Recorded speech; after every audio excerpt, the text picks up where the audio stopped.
Olá, internautas, sejam bem-vindos a mais um Debate Legal. No programa de hoje nós vamos tratar sobre a questão dos refugiados aqui no Brasil. Nós recebemos para uma conversa o professor Dr. Luiz Antônio Pinto Cruz, ele que é doutor em História Social e veio aqui no nosso programa conversar sobre esse tema, fazer um apanhado histórico e tecer também alguns comentários sobre essa, digamos assim, intensa questão dos refugiados aqui no Brasil. O programa de hoje é gravado no Pódium Complexo Jurídico, o endereço está aparecendo aqui na tela, a gente agradece mais uma vez o espaço. E é isso, sem mais demora, pode rodar a vinheta e fiquem ligados.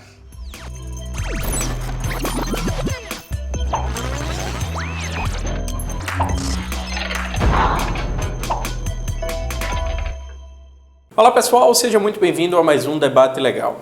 No programa de hoje, a gente vai conversar aqui, como eu disse na introdução, com o professor Luiz Antônio.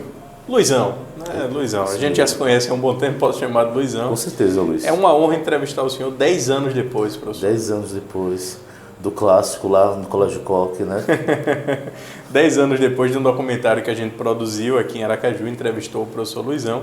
E hoje a gente está aqui para falar de um tema que é igualmente importante, professor. Naquela época a gente falou de meio ambiente. Exato. E hoje a gente está aqui então para falar de refugiados, né? Crise dos refugiados. A gente enxerga que hoje, por vários motivos, seja por guerra, seja por governos que são desastrosos, seja por, enfim, N motivos, as pessoas elas estão cada vez mais migrando, forçadamente, de um país para o outro. Isso a gente está vendo na Síria, isso a gente está vendo também aqui no Brasil, né? Especialmente no estado de Roraima, os venezuelanos que estão migrando para Roraima em busca de uma vida melhor. Como é que o senhor enxerga isso historicamente? Isso é um fenômeno que sempre ocorreu e como é que a gente desembocou nisso que a gente tem hoje? A migração de um grande contingente populacional é fluxo, assim, tem uma origem, na verdade, histórica. A gente pode dizer que é um fenômeno histórico. Porque desde a Antiguidade, passando pela Idade Média, até chegando à contemporaneidade, a gente percebe pessoas fugindo de lugares por causa de conjunturas de crise. Na sua fala é interessante colocar algum ponto didático para quem estiver assistindo a gente. O conceito de imigração e o conceito de refugiado. O imigrante seria aquele que se desloca de um país para o outro por motivo econômico, voluntariamente, temporário, permanentemente. Né? O refugiado é aquele que teria um motivo de perseguição política por parte de um governo ditatorial, digamos. Então, no caso da Venezuela, nós temos esses dois exemplos. De um imigrante que sai voluntariamente, com um sonho de vida melhor, vendo o Brasil como uma solução, e a gente sabe que a gente está vivendo um momento de crise, e os refugiados que se espalham por várias condições, porque têm uma melhor condição financeira. Né? Mas, historicamente, pessoas fogem de suas regiões por causa de governos terroristas, governos ditatoriais, tempos de guerra, crise econômica. Então, esses povos que se deslocam, eles mudam a localidade, que acaba despertando um grande medo. Né? Será que vai vir terroristas com essas pessoas? Será que vai vir criminosos com essas pessoas? E aí cada nação começa a parar e pensar em como receber essas pessoas, como tratar essas famílias que não têm nada e que vêm com um sonho de vida melhor para cá. Então, o ato de se deslocar é um fenômeno histórico, sim. Então, hoje a gente vê, por exemplo, a gente está falando aqui mais especificamente do caso da Venezuela. Costuma-se dizer muito que o Brasil é um país formado por imigrações, né? Colonização italiana, portuguesa, japonesa e etc.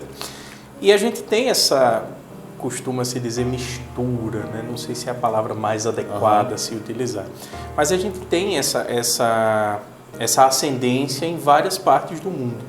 E hoje o que a gente vê, professor, por exemplo, a questão dos venezuelanos, a questão também dos haitianos em São Paulo, que existe uma grande resistência, né? Muitas pessoas têm uma resistência com relação a esses refugiados por medo de uma frase comum, vão tomar nossos empregos, né? Existe esse jargão. Mas por medo de que eles, como o senhor bem falou, venham terroristas, venham criminosos e etc. Mas a maioria são pessoas comuns que estão fugindo de uma crise, né, e estão buscando uma vida melhor. Como é que o senhor enxerga essa comparação do Brasil ser um país formado por fluxos migratórios e hoje está fazendo essa rejeição de refugiados? Nossa, que pergunta interessante. Porque você começa falando do Brasil, que recebe o alemão, o italiano, o japonês, para atender um projeto que, vamos dizer assim, tem várias nuances, né? Por exemplo, embranquecer a sociedade brasileira, os alemães e os italianos, para trabalhar nos cafezais de São Paulo, para povoar a região do sul do Brasil, em pequenos lotes de terra, no caso do Rio Grande do Sul, né? A parte sul do Brasil no geral. Os venezuelanos e essa relação com os brasileiros, nós temos que parar e pensar no seguinte aspecto. Como é que se deu a relação entre quem migra e quem recebe? Como as leis brasileiras foram pensadas para receber esses imigrantes? Por exemplo, durante muito tempo, na verdade desde os anos 80, vigorava o que a gente chamava de Estatuto do Imigrante. O que é esse Estatuto do Imigrante? Foi criado no ano de 1980, no contexto da ditadura militar. O estrangeiro era visto como uma espécie de criminalização dele, como se fosse questão de segurança nacional. E aí, no ano passado, uma lei de imigração foi aprovada, discutindo que imigração é uma espécie de direito humano. E aí começou a repensar uma cultura legal sobre esses imigrantes que chegam, né? Porque o Brasil também, muita gente deixou o nosso país e foi morar em várias localidades. Só que no meio social ainda tem várias imagens que são construídas desde o governo de Nicolás Maduro, da Venezuela, de questões socialistas e capitalistas. E aí começa toda uma representação de ódio, uma cultura de ódio. Em Roraima, um venezuelano foi roubar, não sei se foi um biscoito, foi roubar alguma coisa para comer. Ele foi espancado até a morte pela população. E aí, embora tenha um lado de população de Roraima, Rondônia, Amazonas, Pará, recebendo bem esses imigrantes, tem outro lado que tem um medo. E aí aflora uma coisa que é um sentimento global, o xenofobismo, uma aversão a quem é estrangeiro, certo? E, historicamente, nós temos várias relações positivas e negativas na forma de receber esses imigrantes que vieram para cá. E são histórias muito perversas também, porque de repente você vai ter que se adaptar a uma cultura totalmente diferente. E só quem faz isso é quem perdeu tudo no lugar que veio. Então é um verdadeiro drama coletivo, é um drama humano. E ninguém larga sua cidade, sua história, seu país por nada. É quando não tem perspectiva de futuro nenhum. Isso é verdade. E vale lembrar também, o senhor falou um pouquinho da evolução legislativa, né, do Brasil, que o Brasil ele é signatário da Convenção da ONU sobre os refugiados, né? Então se compromete a receber essas pessoas e etc. Inclusive nós temos também uma lei de refugiados aqui no Brasil, em 1997. Então isso demonstra que o país, pelo menos em tese, tem uma preocupação em receber essas pessoas, só que na prática é isso que o senhor está falando. Um venezuelano, ele vai roubar para comer, como muitos brasileiros roubam para comer, infelizmente precisam às vezes fazer isso, né? Roubar um biscoito, roubar uma comida, para que não morra, e aí provavelmente por ser venezuelano foi espancado até a morte. Agora, o que a gente tem aqui, professor, pelo menos é uma visão que eu tenho, é que as pessoas que fazem esse processo de criminalização do refugiado, elas não têm essa mesma versão com o imigrante normal, um chamado imigrante voluntário, qualificado, né, digamos assim, profissionalmente, um imigrante que venha de um país desenvolvido. Ele geralmente não sofre essa aversão aqui no Brasil, né? Como é que o senhor enxerga isso? Então, a estatística que mostra que o imigrante que tem uma boa condição social, eu não sei se é um complexo que o pessoal se chama sociologicamente de complexo de vira-lata, de achar que os países desenvolvidos têm as melhores pessoas e os melhores cidadãos. Tem problemas com qualquer outro país e qualquer outra nação também. E esses imigrantes que vêm para o Brasil temporariamente ou até a trabalho, tem uma ilusão de achar que o brasileiro é um homem cordial, que tem o bem receber, mas não é bem assim não. Quando você vai para alguns lugares onde tem muitos gringos, como a gente chama aqui, o pessoal fala: o turista está aqui para para explorar a natureza e não para ser explorado. Então, tem muitos estrangeiros que vêm para conhecer a Amazônia. A Amazônia teve uma nadadora, por exemplo, eu não sei se é remadora, como é que é, roubaram a câmera dela e mataram na Amazônia. Tem pessoas em vários lugares estrangeiros que vêm com sonho de vida melhor aqui, achando que o brasileiro é cordial. Nós não somos cordiais.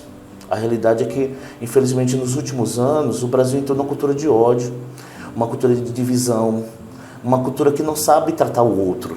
E quando um país ele chega nesse nível, é um sinal de alerta preocupante.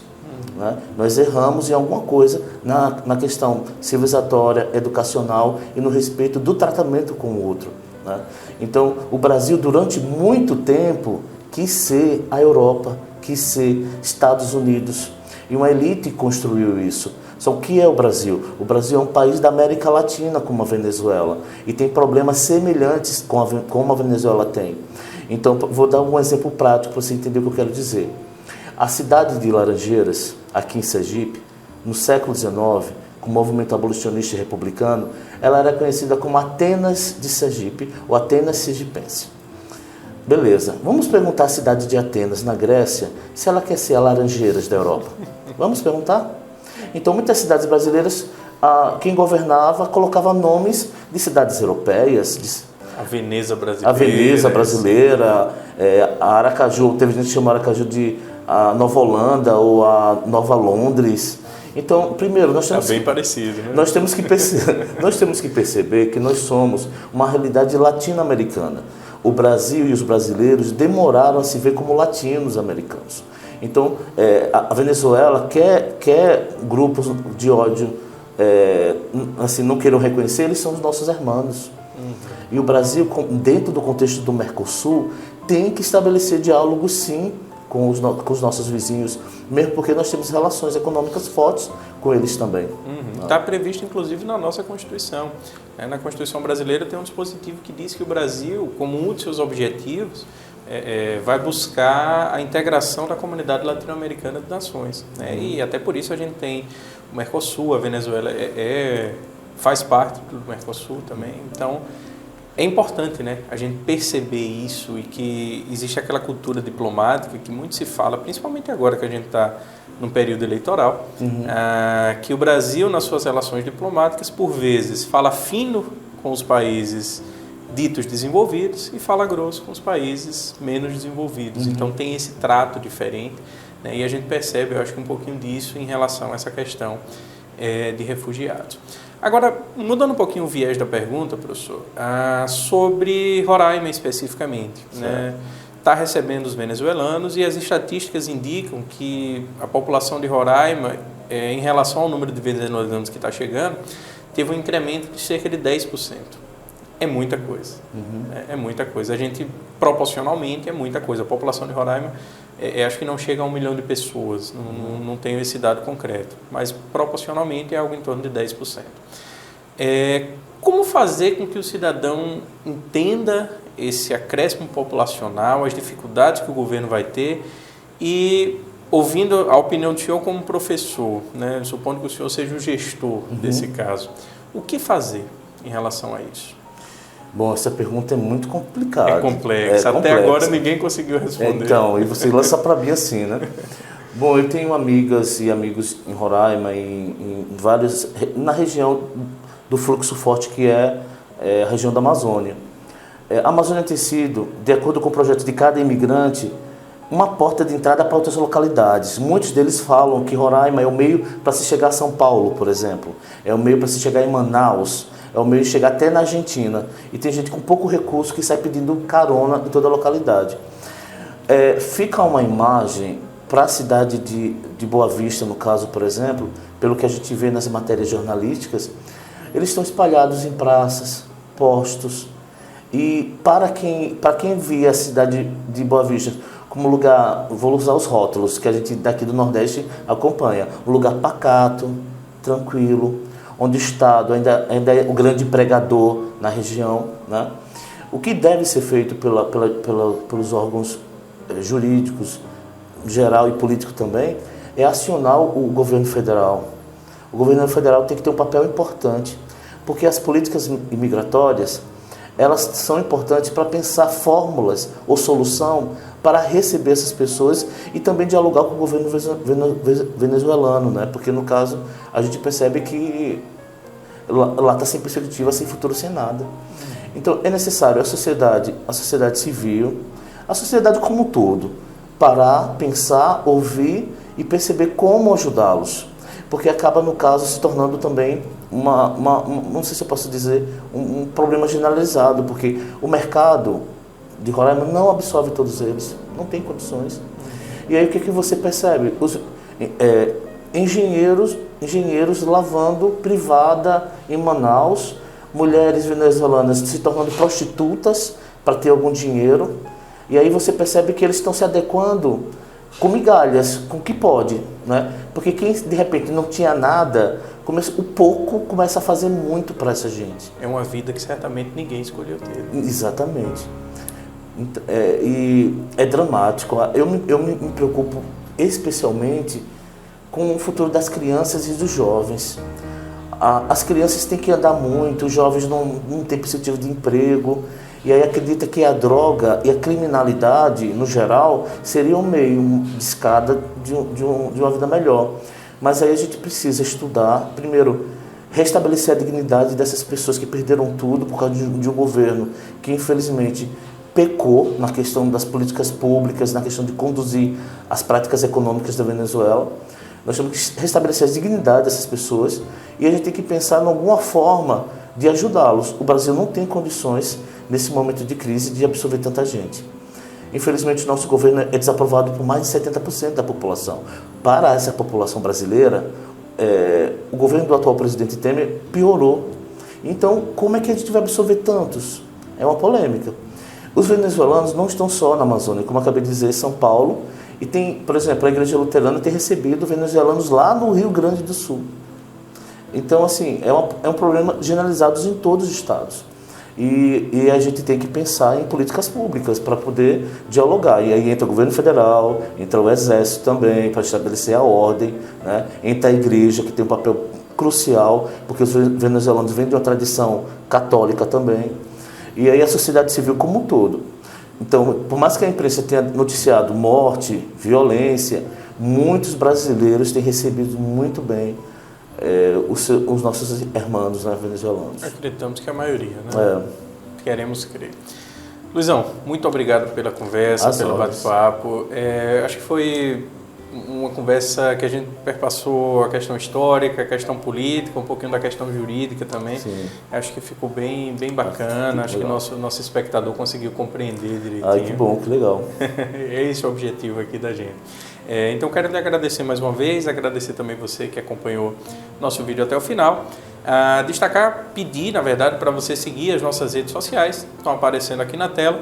Divulgar também a minha rede social, @professor Luiz Felipe, Luiz com S, está aparecendo aqui na tela também. Luizão, se quiser divulgar a sua rede social, fique à vontade. Eu sou muito tímido, mas eu quero agradecer a oportunidade. Adoro historiar e estar ao lado de você, que foi um aluno meu também. Tenho muito orgulho pelo que você é, pelo Charles também.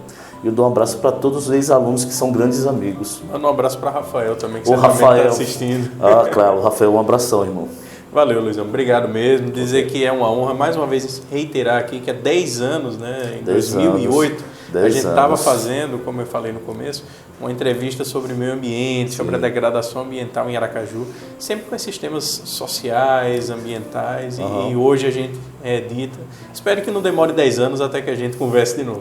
Pois é, esse vídeo é muito famoso em Aracaju e ele virou documentário, virou videoclipe, virou música também de um CD. Virou meme. Virou meme, isso é verdade, é verdade. Espero que não saia nenhum meme daqui.